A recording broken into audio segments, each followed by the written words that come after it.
அனைவருக்கும் இனிய மாலை வணக்கம். இன்றைய இளைஞர்கள் எப்படி இருக்காங்க தெரியுமா? எப்பொழுதும் செல்லை கையில் வச்சிட்ருக்காங்க. செல்லில் யூடியூப் பார்க்குறது, ரீல்ஸ் பார்க்குறது, அப்புறம் பார்த்தீங்கன்னா கம்ப்யூட்டர் லேப்டாப்பை வச்சுக்கிட்டு படங்களை பார்க்குறது, டிவி நாடகங்களை பார்க்குறது, இந்த மாதிரி தான் நிறைய இருக்காங்க. அதுக்கப்புறம் பார்த்திங்கன்னா செல்லில் வந்து திறன்பேசி அப்படின்னு வச்சுக்கிட்டு அதில் வந்து நிறைய யூஸ் பண்ணுறாங்க. அப்போது திறன்பேசி வந்து நல்லதா கெட்டதா அப்படின்னா அதை பயன்படுத்துறதை பொறுத்து தான். எப்படின்னா, நம்மக்கிட்ட தீக்குச்சி இருக்குது. அந்த தீயை வச்சு என்ன பண்ணலாம்? வீட்டில் சமையல் பண்ணலாம், விளக்கேற்றி இருட்டை வந்து வெளிச்சமாக்கலாம். அதே தீக்குச்சியை வீட்டுக்கு வச்சா என்ன ஆகும்? வீடு எரிஞ்சு சாம்பல் ஆகிடும். அப்போ அந்த தீயை நம்ம எப்படி பயன்படுத்துகிறோமோ அதை வச்சு தான் அது அவசியமாக அனாவசியமாக நம்ம தெரிஞ்சுக்கணும். அதே போல் திறன்பேசி கூட நாம் பயன்படுத்துகின்ற முறையை வச்சு தான் அது நமக்கு அவசியமாக அனாவசியமாக அப்படின்னு நம்ம தெரிஞ்சுக்கிறோம். அதில் நம்ம இளைஞர்கள் நீங்கள் விழிப்பாக இருக்கணும். திறன்பேசியை பயன்படுத்தக்கூடாதுன்னு நான் சொல்ல வரலை, ஆனால் திறன்பேசியை எப்படி பயன்படுத்த வேண்டும் என்பதை நாம் அறிந்து கொள்ள வேண்டும். அப்புறம் இன்றைக்கி இளைஞர்கள் பார்த்திங்கன்னா நிறைய கிரிக்கெட் வீரர்களுக்கு அடிமையாகிட்டு சினிமா ஹீரோக்களுக்கு அடிமையாகிறாங்க.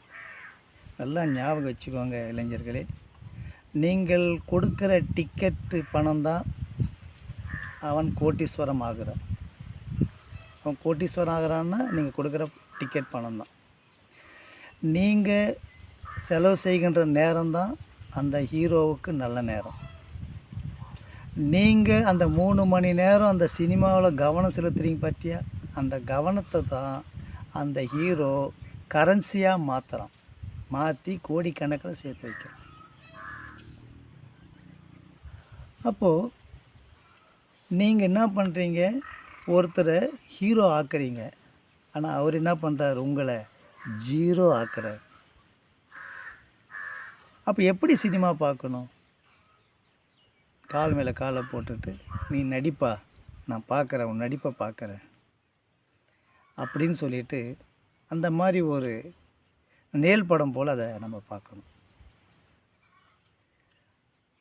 அப்படி இருந்தோன்னு வச்சுக்கோங்களேன், கண்டிப்பாக நம்ம வாழ்க்கையில் முன்னுக்கு வர முடியும். ஸோ சினிமாக்காரங்களுக்கும் அவங்களுக்கு அடிமையாக இருக்கிறத விட நீங்கள் தலைவனாக இருக்கணும். எப்போவுமே நீங்கள் தலைமை போல் வேலை செய்யணும், அடிமை போல் வேலை செய்யக்கூடாது.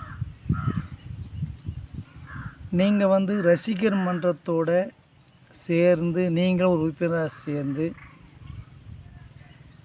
குத்தாட்டம் போட்டு உங்கள் வாழ்க்கையை இழக்கக்கூடாது. நீங்கள் சாதிக்கணும் அப்படின்னா, நீங்கள் ஹீரோவாக மாறணும் அப்படின்னா நிறைய உழைக்கணும், படிக்கணும், நேர்மறையான எண்ணங்களை வச்சுக்கணும், உழைப்பு, நாட்டுப்பற்று இருக்கணும். அதே நேரத்தில் திறமையை வளர்த்துக்கொள்ள பல்வேறு முயற்சிகளை நம்ம மேற்கொள்ளணும். அயராத உழைப்பு இருக்கணும். இளைஞர்களே, சிந்தித்து செயல்படுங்கள்.